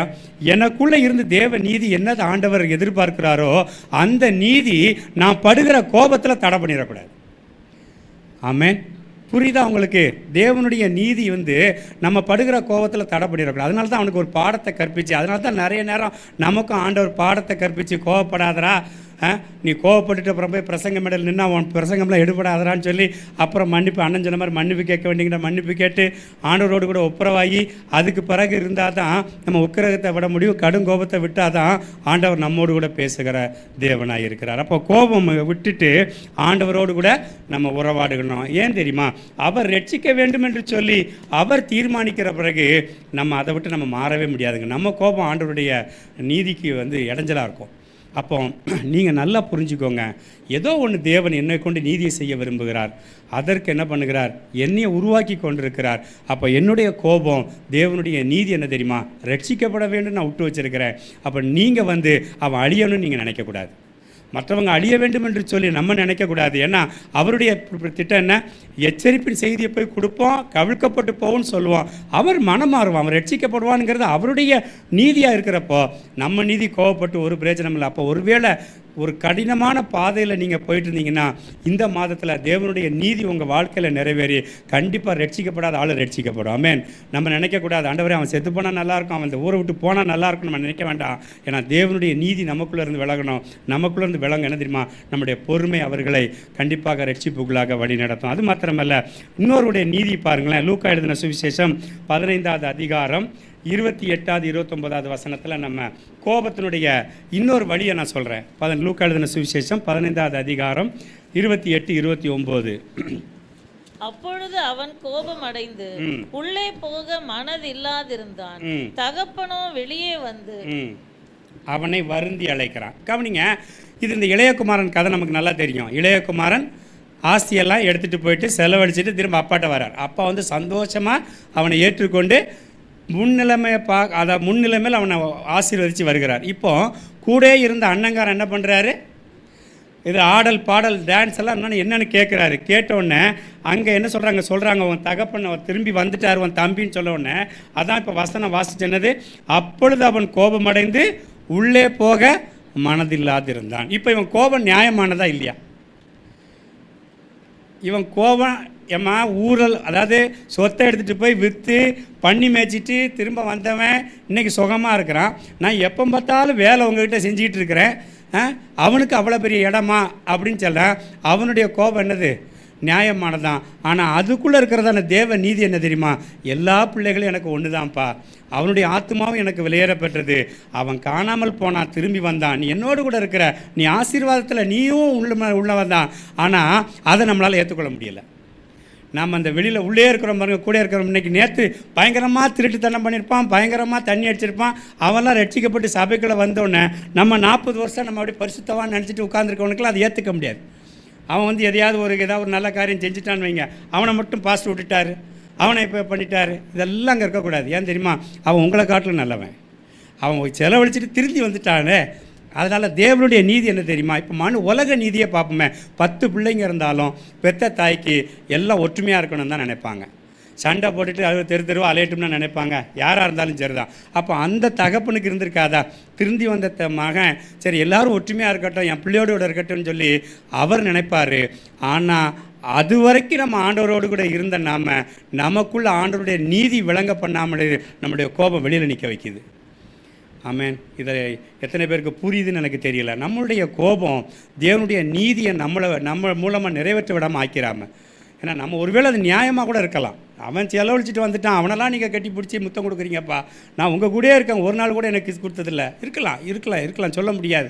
ஆனால் தேவனுடைய நீதி என்ன தெரியுமா, ஆண்டவர் ரட்சிக்க வேண்டும் என்று சொல்லி அல்லது அவன் மனம் திரும்புகின பையனை அணைக்க வேண்டும் சொல்லி அவர் விரும்பும் பொழுது நாம் அவனுக்கு தடையாக இருந்து அவன் வெளியே போதான் என்னன்னு தவிர அவன் உள்ளே போனது அடுத்த வசனம் இல்லை.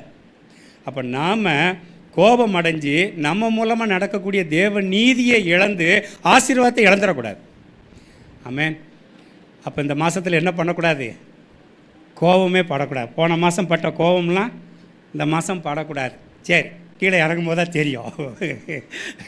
சரி, ஆண்டவர் அதற்கு பொறுமையை தருவார். தீவினை செய்யக்கூடாதுங்கிறீங்க, தீவினை செய்கிறவன் காதை அடைச்சிக்கணுங்கிறீங்க, இப்போ வாயும் அடைச்சிக்கணுங்கிறீங்க. அடுத்து என்னது, காது தான் இருக்குது. சரி, எடுத்துக்கொள்ளுங்க. 3வது ஒரு ஆசீர்வாதத்தோட செய்தியை முடிப்போம். ஆண்டவரை நோக்கி காத்திருக்கணும். ஏன்னா ஒரே ஒரு 5 நிமிஷத்தில் நான் முடிக்கிறேன். ஆண்டவரை நோக்கி கர்த்தரை நோக்கி நம்ம காத்திருக்கும் பொழுது ஆண்டவர் இந்த மாதத்தில் நிச்சயமாக நம்மளை சுதந்திரிக்க பண்ண போகிறார். ஆமென். சரி, வாசிங்க. ஆபகுக்கு எழுதின தீர்க்க தரிசன புத்தகம் 2வது அதிகாரம் 2, 3வது வசனத்தை நம்ம வாசிக்கலாம். ஆபகுக்கின் புத்தகம் 2வது அதிகாரம் 2, 3. அப்பொழுது கர்த்தர் எனக்கு பிரதியுத்தரமாக, நீ தரிசனத்தை எழுதி அதை கடந்தோடுகிறவன் வாசிக்கும்படி பலகைகளிலே தீர்க்கமாய் வரை. குறித்த காலத்துக்கு தரிசனம் இன்னும் காலத்திற்கு தரிசனம் வைக்கப்பட்டிருக்கிறது. முடிவிலே அது விளங்கும். அது பொய் சொல்லாது. அது தாமதித்தாலும் அதற்கு காத்திரு. அது நிச்சயமாய் வரும். அது தாமதிப்பதில்லை. முதல்ல என்ன சொன்னேன், தீவினை செய்கிற மனிதனுக்கு விரோதமாக நம்ம பேச வேண்டாம்னு சொன்னேன். கேட்க வேண்டாம், அதை செய்ய வேண்டாம்னு சொன்னேன். ரெண்டாவது, நம்ம இந்த மாதத்தில் கோவப்படாமல் இருக்கும் பொழுது தேவனுடைய நீதி நம்மளேருந்து வெளிப்படும்னு சொன்னேன். மூணாவது, ஒரு காத்திருக்கிறதான ஒரு அனுபவத்தில் நம்ம இருக்கணும். அது எப்படி காத்திருக்கிறதா அனுபவம்? ஆபகுக்கினுடைய பின்னணி சரித்திரத்தில் இப்போ சொல்கிறதுக்கு எனக்கு நேரம் இல்லை. அந்த இடத்துல ஜனங்கள் செல்வ செழிப்பாய் வாழுகிறாங்க. சரியா? அந்த உசியா ராஜாவுடைய காலத்திற்கு பிறகு அவங்க வழி விலகி அவங்க என்ன பண்ணுறாங்க, விக்கிரக ஆராதனைக்குள்ளே அந்த யூத ஜனங்கள்லாம் போகும் பொழுது இந்த தீர்க்க தரிசிக்கு கோபம் வருகிறது. அங்கே நீதிமான்கள் துன்மார்க்கனை ஆளுகிறாங்க, துன்மார்க்க நீதிமான ஆளுகிறாங்க அப்படின்னு சொல்லாச்சுன்னு சொன்னால் அதற்கு ஒரு பாஸ்டர் ஒரு விளக்கம் சொன்னார். எப்படின்னா, நல்ல செல்வ செழிப்பாக இருக்கும் பொழுது இப்போ அவங்க சொல்கிறத தான் நாங்கள் கேட்குற மாதிரி. இப்போ பாஸ்டர் சொல்கிறத விசுவாசி கேட்காதபடி விசுவாசி சொல்கிறத பாஸ்டர் கேட்குற அளவுக்கு ஒரு கார் வாங்கிட்டு வரீங்களா, பாஸ்டர் ஜெபம் பண்ணுறதோட சரி, நீங்கள் அதுக்கப்புறம் நீ ஸ்பீடாக போகாத, போன வாரம் சொன்ன மாதிரி 30 கிலோமீட்டருக்கு மேலே போகாதங்கெல்லாம் நீங்கள் சொல்ல வேண்டிய அவசியம் இல்லை. நாங்கள் பெரிய கார் வாங்கியிருக்கோம், நீங்கள் உங்கள்கிட்ட ஜெபம் பண்ணுறதோட சரின்னு சொல்லிட்டு அந்த நீதிமான் மேல் துன்மார்க்கனுடைய ஆளுகை ரொம்ப அதிகமானவுடனே அங்கே என்ன பண்ணால் அவனுக்கு தாங்க முடியலை. அப்போ ஆண்டவரே, தீமையை பார்க்க மாட்டாத சுத்த கண்ணனே, இப்படி நீ ஆளுகிறதுன்னா அப்படி இப்படின்னு சொல்லி ரொம்ப எல்லாம் பேசிட்டு தான் 2வது அதிகாரத்தினுடைய 1வது வசனத்தில் எப்படி காத்திருக்கிறார், நம்ம எப்படி காத்திருக்கணும் இந்த மாதத்துலன்னு சொல்லி நான் நம்ம ஜெபத்தில் கடந்து போகிறோம். வாசிங்க. நான் என் காவலிலே தரித்து அரணிலே நிலை கொண்டிருந்து அவர்களுக்கு என்ன சொல்லுவார், அவர் எனக்கு என்ன சொல்லுவார் என்றும், அவர் என்னை கண்டிக்கும் போது நான் என்ன உத்தரவு சொல்லுவேன் என்றும் கவனித்து பார்ப்பேன். இப்ப காத்திருக்கிற ஒரு அனுபவத்துல இவர் என்ன பண்ணிட்டாருன்னா, இப்போ காவலிலே தரித்து அரணிலே நிலை கொண்டிருந்துன்னா, இப்போ அதை இங்கிலீஷில் சொல்ல போனால் வாட்ச் டவர்னு சொல்லுவாங்க. இப்போ ஒரு பெரிய அரண்மனை இருக்குன்னு வைங்களேன், 4 முனையிலையும் பார்த்தீங்கன்னா 4 முனையில் 6 முனையில் பெரிய கோபுரத்தில் துப்பாக்கியை வச்சுட்டு கவனிச்சிட்டே இருப்பாங்க. இப்போ ஜெயிலெல்லாம் கூட அப்படி இல்லைன்னு சொன்னால் முக்கியமான ஆஃபீஸ்லாம் கூட இருக்கும். இப்போ அப்படி காவலில் இருக்கவன் என்ன பண்ணிகிட்டு இருப்பான்? யார் கூட பேசிகிட்டு இருப்பானா? ஏன்னா அவட தனியாக ஒருத்தர் கூட்டுக்குள்ளே நிறுத்தி வச்சுருப்பாங்க, யார்ட்டையும் பேச முடியாது. ஏதாவது ஹெட்ஃபோன் போட்டு கேட்டுட்டு இருப்பான்னு நினைக்கிறீங்களோ? கேட்டுக்கிட்டு இருந்தால் அடுத்து கீழே சுட்டு விடுவாடுங்க. சரியா? அப்போ ஒன்று பேசவும் முடியாது, இல்லை கேட்கவும் முடியாது. இப்போ என்ன சொல்கிறேன் தெரியுமா, நான் அப்படி அரணில் இருக்கிறவனை போல உங்கள் சமூகத்தில் நான் வந்துடுறேன் ஆண்டவரே. வந்துட்டு அவர் சொல்கிறாரு, நீங்கள் என்ன சொல்லுவீங்க, நான் என்ன உத்தரவு சொல்ல வேண்டும்னு சொல்லி இப்போ நான் கவனித்து பார்ப்பேன் ஆண்டவரே. இப்போ முதல்ல என்ன சொன்னேன், வாயை முரடு சொன்னேன். ரெண்டாவது காதை சொன்னேன். இப்போ அவர் என்ன சொன்னார் தெரியுமா, நான் கவனித்து பார்க்குற ஆண்டவரே, உங்கள் வசனத்தை நான் கவனித்து பார்ப்பேன்னு சொல்லும் பொழுது தான் அங்கே ஆண்டவர் சொல்கிறாரு, நீ காத்திரு, அது தாமதித்தாலும் என்ன பண்ண நிச்சயம் நிறைவேறும் என்று சொல்கிறார். அதனுடைய பின்னணியினுடைய அனுபவத்தை நான் வேத விளக்கத்தின்படி நான் சொல்லலை, நம்ம லிட்ரலாக புரிஞ்சுக்கிற மாதிரி சொல்கிறேனே. ஆண்டவருடைய சமூகத்தில் அரணில் காவல் இருந்தது போல் தனித்திருந்து அவரையே பார்க்கும் பொழுது நிச்சயம் நான் சொல்கிறேன், அப்படி காத்திருக்கிற அனுபவத்தில் நம்ம வரும் பொழுது ஆண்டவர் நம்மை ஆசீர்வதிக்கிறதுக்கு அவர் போதுமானவராக இருக்கிறார். அங்கே 3வது அதிகாரத்துக்கு 4வது அதிகாரத்துக்கு அவர் வரும்போது அப்படியே மனம் மாறிறார். அதிகாரத்தில் கேள்வி கேட்டவர், 2வது அதிகாரத்தில் ஆண்டவரே நான் காவலிருந்து உண்மையே நோக்கி பார்ப்பேன்னு சொன்னவர், 3வது அதிகாரத்தில் கடைசியில் சொல்லுகிறாரு, அத்திமரம் துளிர் விடாமல் போனாலும் திராட்சை கொடியில் பலனற்ற போனாலும் ஆண்டவரே நாங்கள் உண்மையில என்ன எப்படி இருப்பேன், நான் மகிழ்ச்சியாக இருப்பேன்னு சொல்கிறாரு. அதே போல் இன்றைக்கு நம்ம எல்லாரும் எழுந்து நின்று ஆண்டவருடைய சமூகத்தில் நம்ம ஒப்பு கொடுப்போம். ஆண்டவரை, துன்மார்க்கர் அறுப்புண்டு போவார்கள் அப்படின்னு சொல்லி நீங்கள் சொல்லியிருக்கிறீங்க. நாங்கள் இன்றைக்கி பூமியை சுதந்திரத்துக் கொள்கிறோம்னு சொல்லியிருக்கிறீங்க. ஆனால் நாங்கள் துன்மார்க்கர் அறுப்புண்டு போவதையோ அல்லது ஆண்டவரை துன்மார்க்கர் அறுப்புண்டு போவதற்கு நாங்கள் என்ன செய்ய வேண்டும் சொல்லி எங்களுக்கு இன்றைக்கி நீங்கள் கற்றுக் கொடுத்தீங்க ஆண்டவரே. பொல்லாதவர்கள் அறுப்புண்டு போவதற்கு ஆண்டவரே நாங்கள் தீவினை செய்கிற மனுஷனாக இருக்கக்கூடாது, தீவினை செய்கிற மனுஷன் மேல் நாங்கள் பொறாமையும் இருக்கக்கூடாது. 2வது கோபப்படக்கூடாது ஆண்டவரே. ஆண்டவரே, கோபம் தேவனுடைய அந்த திட்டத்தை ஆண்டவர் என் மேலே வைத்திருக்கிறதான திட்டத்தை ஆண்டவர் என்னை விட்டு மாற்றிடுவார். அப்போ இன்றைக்கி கோபத்தை நெகிழ்ந்து உக்கிரத்தை விட்டுட்டு ஆண்டவர் உண்மை நோக்கி நாங்கள் காத்திருக்கிறோம். எப்படி ஒரு ஆபகுக்கு சொன்னானோ கர்த்தாவே, ஆண்டவரே ஒருவேளை அவனுடைய காரியங்கள் அது நியாயமாக தெரிஞ்சிருக்கலாம். நான் ஆண்டவருடைய சமூகத்தில் ஒப்பு கொடுக்குறான். நான் எப்படி கவனிலே காவல் இருந்தது போல் ஆண்டவரை, நான் காவல்காரனை போல் ஆண்டவரை, நான் பேச மாட்டேன், நான் கேட்க மாட்டேன், ஒன்றே ஒன்று அவரை நோக்கி நான் பார்ப்பேன்னு சொல்லும் பொழுது ஆண்டவர் சொல்லுவார், நிச்சயமாகவே முடிவு வரும், நம்பிக்கை வீண் போகாது, நீ காத்துரு அப்படின்னு சொல்லும் பொழுது அவன் சந்தோஷமாய் பாடுகிறான். என்ன தெரியுமா, எல்லாரும் சொல்லுவோமா, அத்திமரம் துளிர் விடாமல் போனாலும் திராட்சை செடி பலன் கொடாமல் எல்லாம் சத்தமா சேர்ந்து பாடுவோம், எல்லாம் சந்தோஷமா இன்னைக்கு பாடுவோம். ஆண்டவர் அற்புதம் செய்வார். துளிர் விடாமல் போனாலும், திராட்சை செடி பலன் கொடாமல் போனாலும், கர்த்தருக்குள் மகிழ்ச்சியாயிருப்பேன், என் தேவனுக்குள் களி கூறுவேன். கர்த்தருக்குள் மகிழ்ச்சியாயிருப்பேன், என் தேவனுக்குள் களி கூறுவேன். ஒலிவ மரம் பலனற்று போனாலும், வயல்களிலே தானியமின்றி போனாலும், ஒலிவ மரம் பலனற்று போனாலும், வயல்களிலே தானியமின்றி போனாலும், நான் கர்த்தருக்குள் மகிழ்ச்சியாயிருப்பேன், என் தேவனுக்குள் களி கூறுவேன். கர்த்தருக்குள் மகிழ்ச்சியாயிருப்பேன், என் தேவனுக்குள் களி கூறுவேன். கர்த்தருக்குள் மகிழ்ச்சியாயிருப்பேன், என் தேவனுக்குள் களி கூறுவேன்.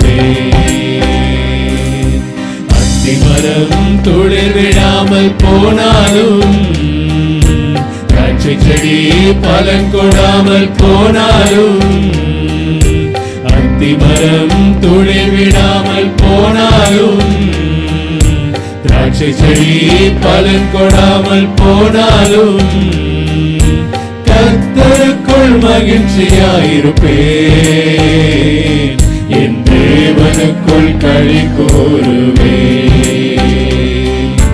கர்த்தருக்குள் மகிழ்ச்சியாயிருப்பேன், என் தேவனுக்குள் களி கூறுவேன்.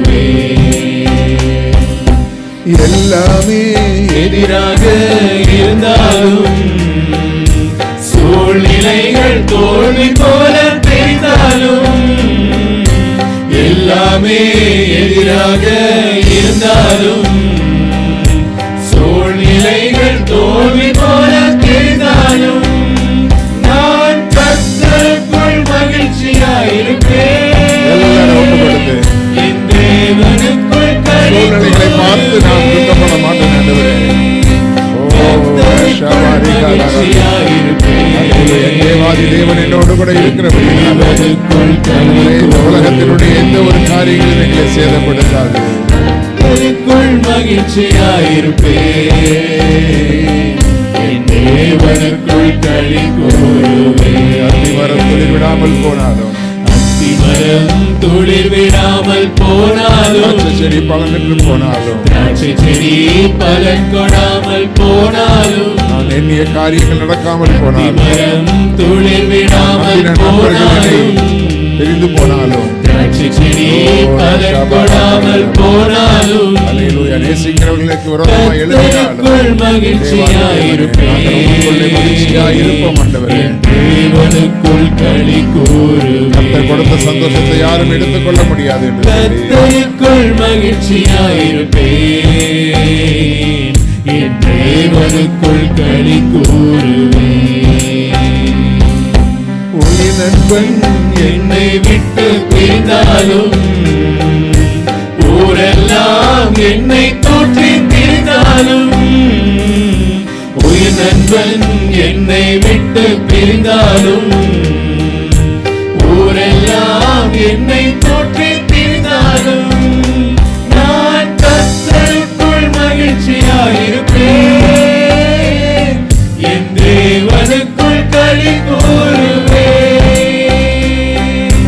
கர்த்தருக்குள் மகிழ்ச்சியாயிருப்பேன், என் தேவனுக்குள் களி கூறுவேன்.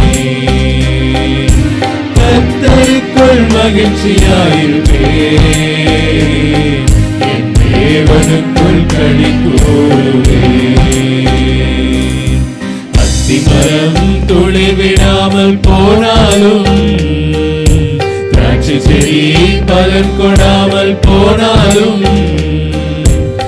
அத்திமரம் துளிர்விடாமல் போனாலும், திராட்சை செடி பலன் கொடாமல் போனாலும், கர்த்தருக்குள் மகிழ்ச்சியாயிருப்பேன், என் தேவனுக்குள் களி கூறுவேன்.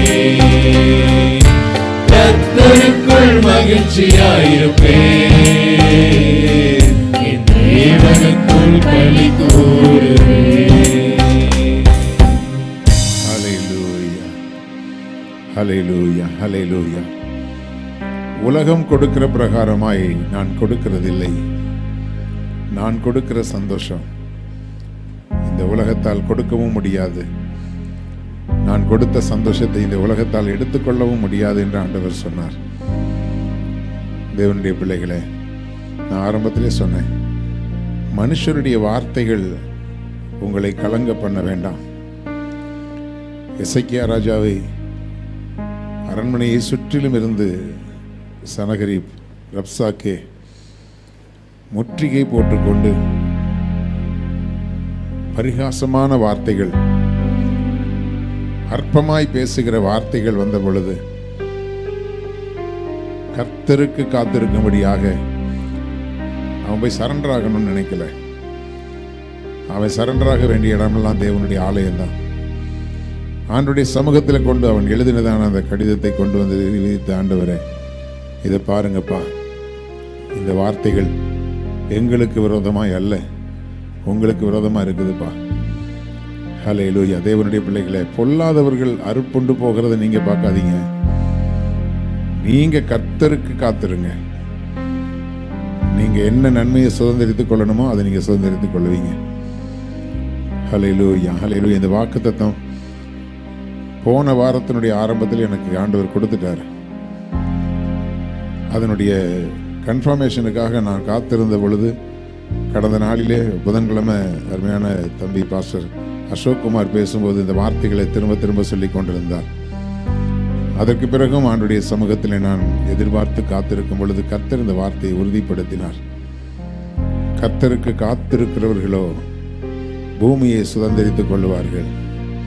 கர்த்தருக்கு காத்திருக்காதவங்க பொல்லாதவர்கள் மேலே எரிச்சல் அடைந்து பொல்லாதவர்களுக்கு விரோதமாய் பொல்லாத காரியங்களை செய்ய வேண்டும் என்று இருப்பார்கள்.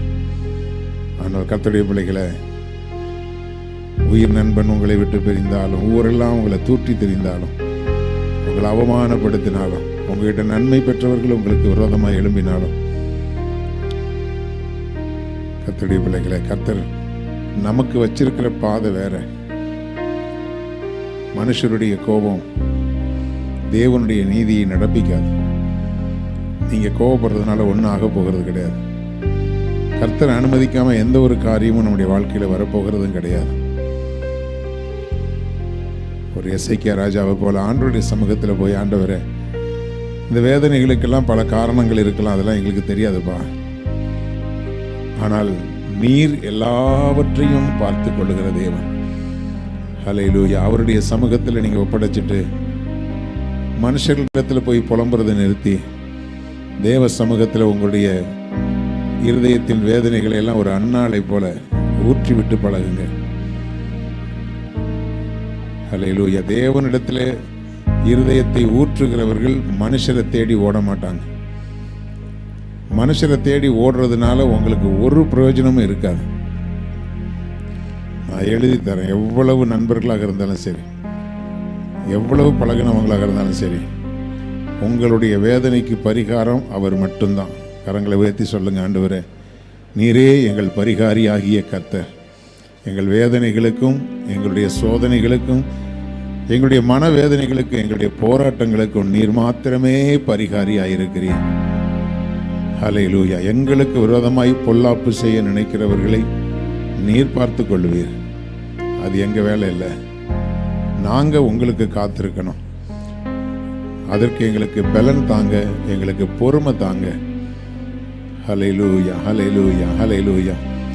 ஒரு சீமையை தாவீதுடைய வேதனையான காலத்தில் வந்து வேதனைப்படுத்தணும். நீங்கள் சில நேரம் பார்த்தீங்கன்னா, நீங்களே உடஞ்சி நொந்து போயிருக்கும்போது உங்களை வேதனைப்படுத்துறதுக்கு ஒரு கூட்டம் எழும்பிடுவாங்க.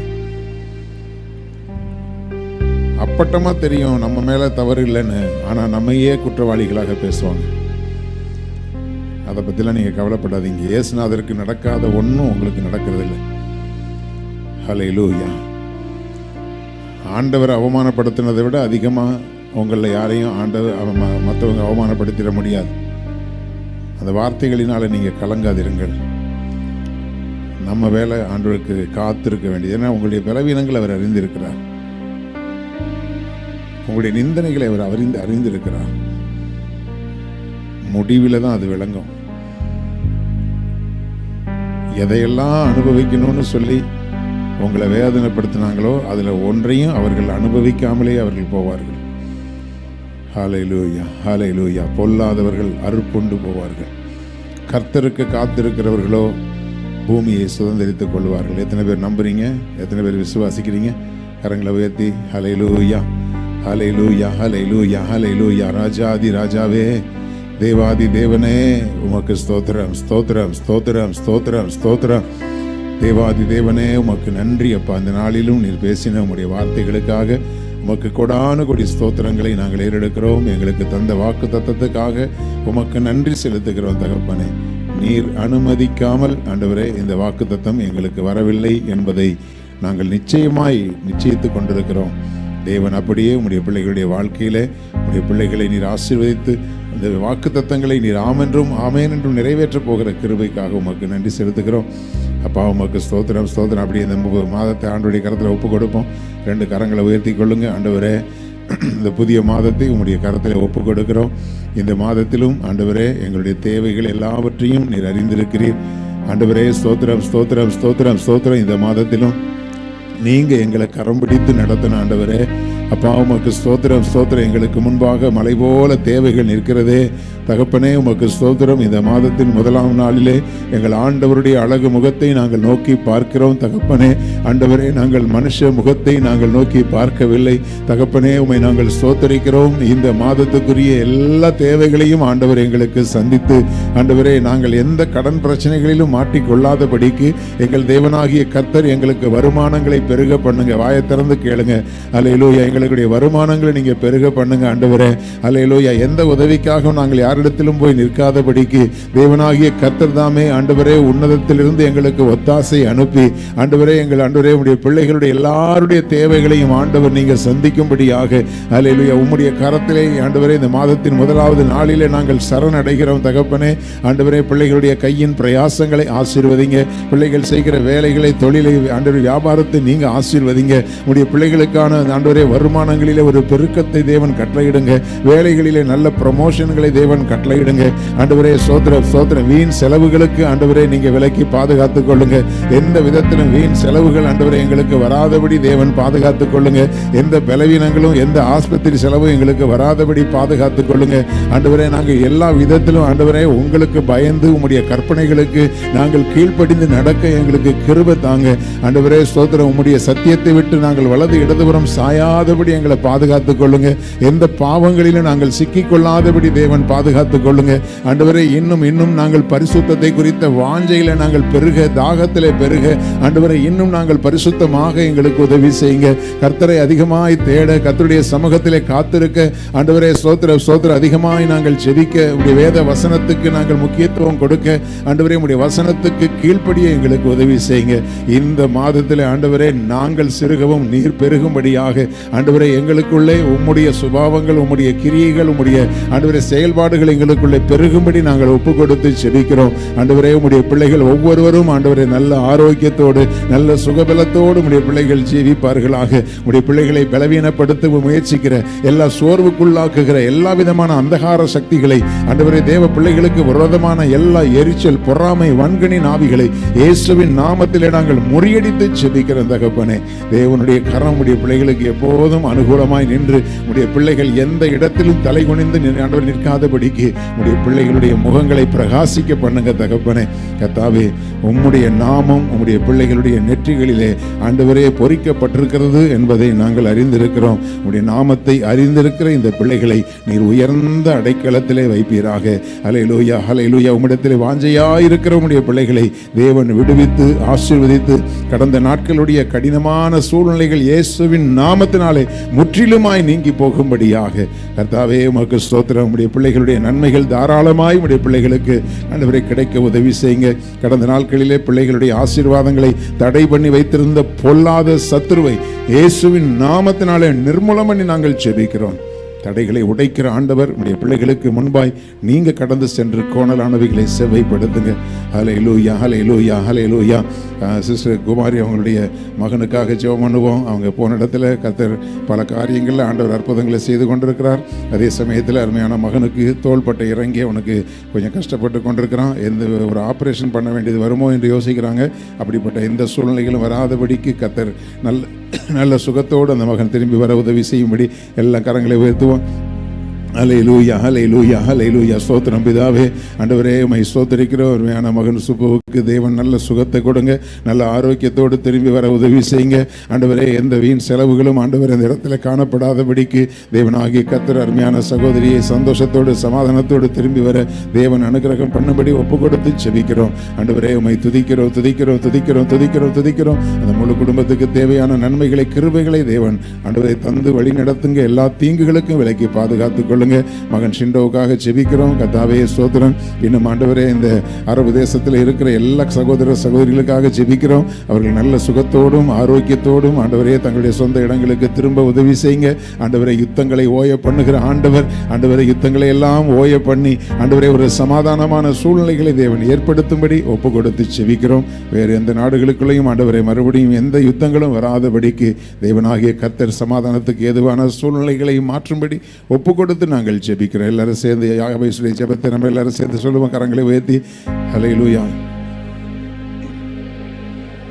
கர்த்தருடைய கரம் எங்களோடு கூட தங்கியிருந்து தீங்கு எங்களை துக்கப்படுத்தாதபடி பாதுகாத்தன். ஒரு முறை கூட சத்தத்தை உயர்த்தி சொல்லுவோம்.